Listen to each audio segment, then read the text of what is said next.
na sanya Allahu mallaki sarkin nan da yayi rana shi yayi dare sarki ma halici Allah na daya na zo gunka dukkanin matsala kai tare yau ma ne nufi dan tsaro bai tuka kuma Maula Yasiri dan gayi na bari tattaka a lafiya Maula Salihu Umar yau gaban ka na zuba ka tare ya Allah dubin salati ta gare kun almustafa mu fannin kyau ya kure alai har sahabu na saba wariya sannan ulama waliyi ma na kure shinti jani na saka harshen barhama kan gauna ta mustafa birki kwance sashe kulbu shashi ya zama tilas ciki samin shafutu Ahmad Yarwa sai aya ta ku baga ya koko gargada kan kaunar ku ne Umar birki na ce assalamu alaikum Maulana Salihu shafan kai na samu albarka in mure tilas ne gaban ka kowa yayi gazzake sai ka ce ayi before motsi za a yi gadan sarki ba wurin yin wasa bane doka dole ne idan an sabi ayi linzami ba na bakin kaza bane ba a tauna zakuwa da rawa ayi bakin rijiya makaho ma ya sani ba zai zo gurin ya ce wai wasa yayi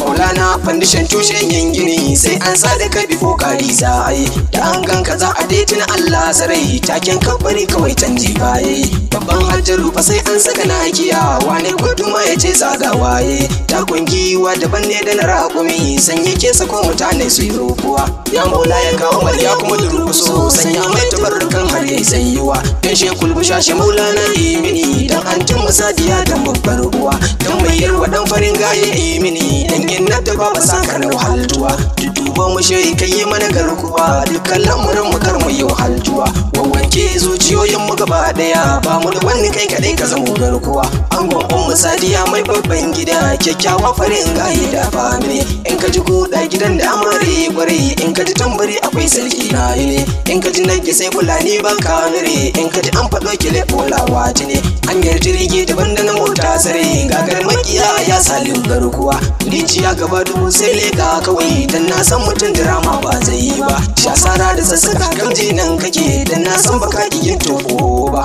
tilas ne akai miki taken kasuwa in ko akiya hawaye za su yi zuba wale kuturu da yankan farce kwarai ko kai ka tsago ba ma ba zai yi ba Maulana gumma ka zamto sitira ka zaman na garkuwa har da uwa Maulana kai ka zam jigon rayuwa amma din rayuwar mu ya salihu garkuwa mai talin zakirai har ma shayirai kai ne ka zama madubin mu na duba mai sai dai Umar da Yusuf ka auta nan kai musu sitira ba wata fargaba ya Maula ya kai mini domin sibash domin shan fito hilin zami ta gaba alfarin fito yi Maulana Hashimu na yi jinjina gare ka bulbar jini Umar ne na Gombe wanda yau bai cika